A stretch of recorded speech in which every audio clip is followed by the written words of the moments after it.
Hello दोस्तों, आज हम लोग जानने वाले हैं नंबर सिस्टम यानी संख्या पद्धति में क्लासिफिकेशन ऑफ नंबर्स के बारे में। यानी कि संख्याओं का वर्गीकरण किस तरीके से किया जाता है, इसके बारे में जो है आज हम लोग जानने का प्रयास करेंगे। तो चलिए जानते हैं। सबसे पहला क्वेश्चन यहाँ क्या है कि सभी अपरिमेय संख्या क्या है, पूर्णांक है या काल्पनिक है या पूर्ण है या वास्तविक है। तो देखिए, इस क्वेश्चन को समझने से पहले यदि हम लोग थोड़ा सा काल्पनिक संख्या के बारे में और वास्तविक संख्या के बारे में जान लेते हैं, समझ लेते हैं, तो इस क्वेश्चन को समझना जो है काफी आसान हो जाता है।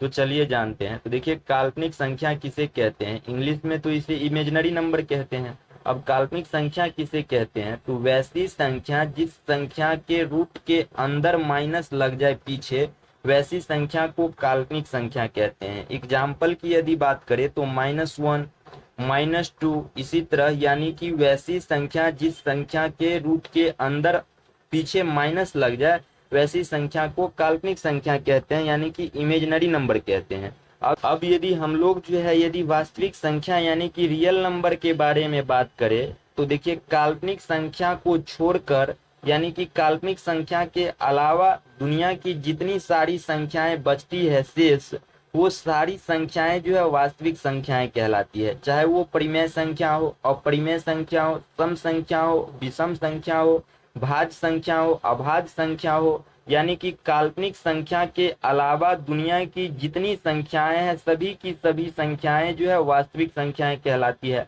यदि अब हम लोग एग्जाम्पल का बात करें तो 0 से लेके प्लस इन्फिनाइट तक के बीच में जितनी संख्याएं हैं सारी की सारी संख्याएं वास्तविक संख्या, और इधर 0 से लेके निगेटिव माइनस इन्फिनाइट के बीच में जो भी संख्याएं आते हैं सारी की सारी ये भी संख्याएं वास्तविक संख्याएं कहलाती है।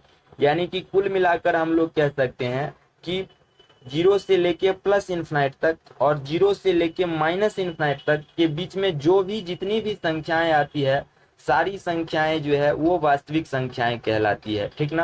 तो इसलिए अब हम लोग जो है इस क्वेश्चन का जवाब दे सकते हैं कि सभी अपरिमेय संख्या क्या है, तो सभी अपरिमेय संख्याएं जो है वो वास्तविक संख्या होगा। और सभी अपरिमेय संख्या वास्तविक संख्या इसलिए होगा क्योंकि काल्पनिक संख्या के अलावा दुनिया का जितनी सारी संख्याएं हैं सभी की सभी संख्याएं जो है वो वास्तविक संख्या होती है। ठीक ना। अब आगे यदि हम लोग बात करें तो देखिए, वास्तविक संख्या यानी कि रियल नंबर को फिर से यहाँ जो है दो भागों में बांटा गया है। एक तो परिमेय संख्या यानी कि रेशनल नंबर, दूसरा अपरिमेय संख्या इरेशनल नंबर के रूप में। तो देखिए, अब परिमेय संख्या किसे कहते हैं, तो वैसी संख्या जिस संख्या को हम लोग जो है p/q के रूप में लिख सकते हैं, वैसी संख्या को परिमेय संख्या कहते हैं, यानी कि रेशनल नंबर कहते हैं। लेकिन एक बात याद रखिएगा कि q does not equal to 0 होना चाहिए, यानी कि q का मान जो है कभी भी 0 नहीं होना चाहिए। क्योंकि यदि किसी भी संख्या में हम लोग 0 से भाग करते हैं तो हम लोग का जो आंसर निकल के आता है वो इन्फिनाइट आता है। इसलिए q does not equal to 0, यानी कि q का मान कभी भी 0 नहीं होना चाहिए।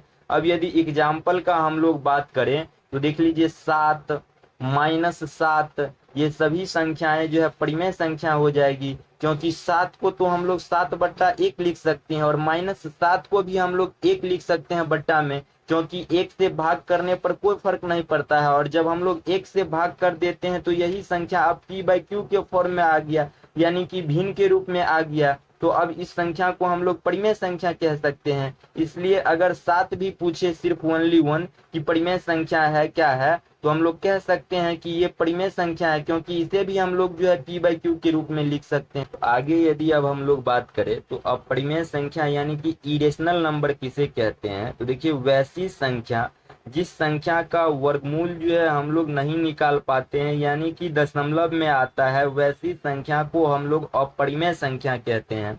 जैसा कि √2 का जो मान होता है वो क्या होता है, 1.414 होता है, यानी कि डेसिमल में आता है। वैसी संख्या को हम लोग अपरिमेय संख्या कहते हैं। पाई भी क्या है, एक प्रकार का अपरिमेय संख्या ही है, लेकिन पाई का मान जो 22/7 हम लोग लेते हैं, ये जो है परिमेय संख्या होता है। और ये परिमेय संख्या इसलिए होता है क्योंकि ये तो p/q के फॉर्म में आ जाता है, इसलिए जो है ये परिमेय संख्या होता है। तो याद रखिएगा कि 22/7 जो पाई का मान होता है वो परिमेय संख्या होता है, लेकिन पाई जो है वो अपरिमेय संख्या होता है, ठीक ना। तो चलिए देखते हैं अब आगे। आगे यदि हम लोग बात करें तो परिमेय संख्या यानी कि रेशनल नंबर को जो है दो भागों में बांटा गया, एक पूर्णांक यानी कि इंटीजर्स और दूसरा भिन्न यानी कि फ्रैक्शन के रूप में बांटा गया है। तो अब यदि यहाँ हम लोग बात करें कि पूर्णांक यानी कि इंटीजर्स किसे कहते हैं, तो देखिए 0 से लेके प्लस इन्फिनाइट तक के बीच में जितनी सारी संख्याएं आती है और 0 से पीछे माइनस इन्फिनाइट तक के बीच में जितनी सारी संख्याएं आती है, सारी की सारी संख्याएं जो है वो पूर्णांक यानी कि इंटीजर्स कहलाती है। यानी कि 0 से लेके प्लस इन्फिनाइट तक के बीच में 1 2 3 इसी तरह करके प्लस इन्फिनाइट तक की जो भी संख्या हो, और 0 से पीछे यानी कि -1 -2 -3 इसी तरह करके पीछे जो भी संख्या होगा, सारी की सारी संख्याएं जो है वो पूर्णांक यानी कि इंटीजर्स कहलाती है। यानी कि अब हम यदि बात करें इंटीजर्स यानी कि पूर्णांक का, तो पूर्णांक में जो है निगेटिव संख्या भी शामिल होती है, पॉजिटिव संख्या भी शामिल होती है, और क्या कहते हैं शून्य भी शामिल होता है, ठीक ना। तो याद रखिएगा कि पूर्णांक में निगेटिव, पॉजिटिव और शून्य तीनों संख्याएं जो है वो शामिल होती है।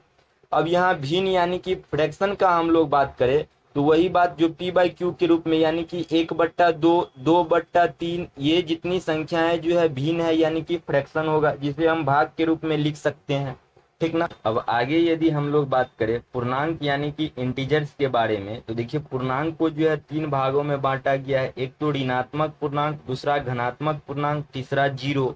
अब धनात्मक पूर्णांक किसे कहते हैं, तो देखिए 0 से लेके प्लस इन्फिनाइट तक के बीच में जितनी सारी संख्याएं आती है, सारी की सारी संख्या जो है वो धनात्मक पूर्णांक कहते हैं। एग्जाम्पल पे यदि ले ले हम लोग तो 1 2 3 ये सारी संख्या क्या हो जाएगी, 1 2 3 इत्यादि ये सारी संख्याएं धनात्मक संख्याएं हो जाएगी। और ऋणात्मक संख्या किसे कहते हैं, तो 0 से लेके माइनस इन्फिनाइट के बीच में जितनी संख्याएं आती है, सारी की सारी संख्या ऋणात्मक संख्या यानी कि -1 -2 ये सभी संख्याएं जो है इत्यादि ऋणात्मक संख्याएं कहलाएगी।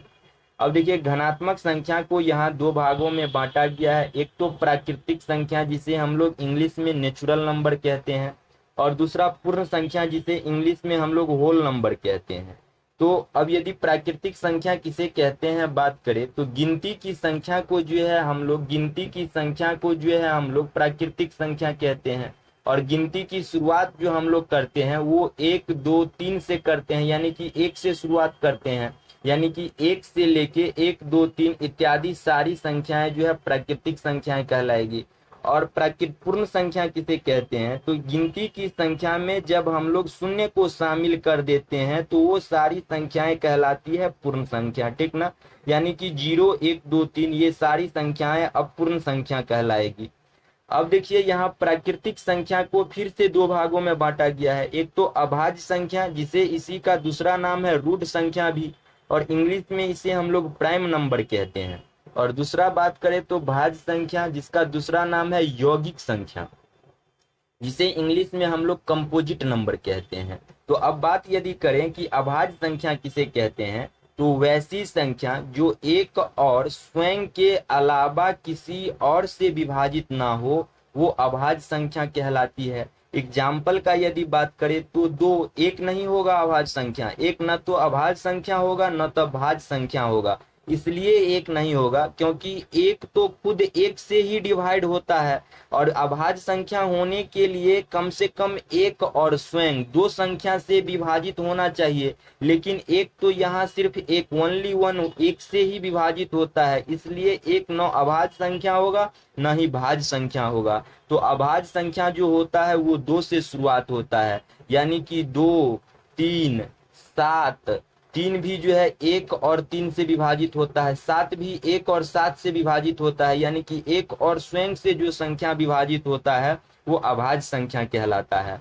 और भाज्य संख्या किसे कहते हैं, तो वैसी संख्या जो एक और स्वयं के अलावा किसी एक और संख्या से विभाजित होता है उसे हम लोग भाज्य संख्या कहते हैं। तो भाज्य संख्या की जो शुरुआत होती है वो 4 से होती है, क्योंकि भाज्य 4 जो है वो 1 से तो विभाजित होगा ही होगा, 2 से भी विभाजित होगा और 4 से भी विभाजित होगा। और भाज्य संख्या इसी को कहवे करते हैं कि जो संख्या एक और स्वयं के अलावा किसी और एक संख्या से विभाजित हो। तो ये तो एक यानी एक से विभाजित हो रहा है, 4 से भी विभाजित यानी कि स्वयं से विभाजित हो रहा है, और एक और संख्या 2 है जो 4 को विभाजित कर रहा है, इसलिए 4 जो है वो भाज्य संख्या कहलाएगा। यानी कि भाज्य संख्या के लिए कम से कम जो है वो 3 संख्या से यदि जो कोई संख्या विभाजित हो रहा है तो वो संख्या भाज्य संख्याएं जो है कहलाएगा। ठीक ना।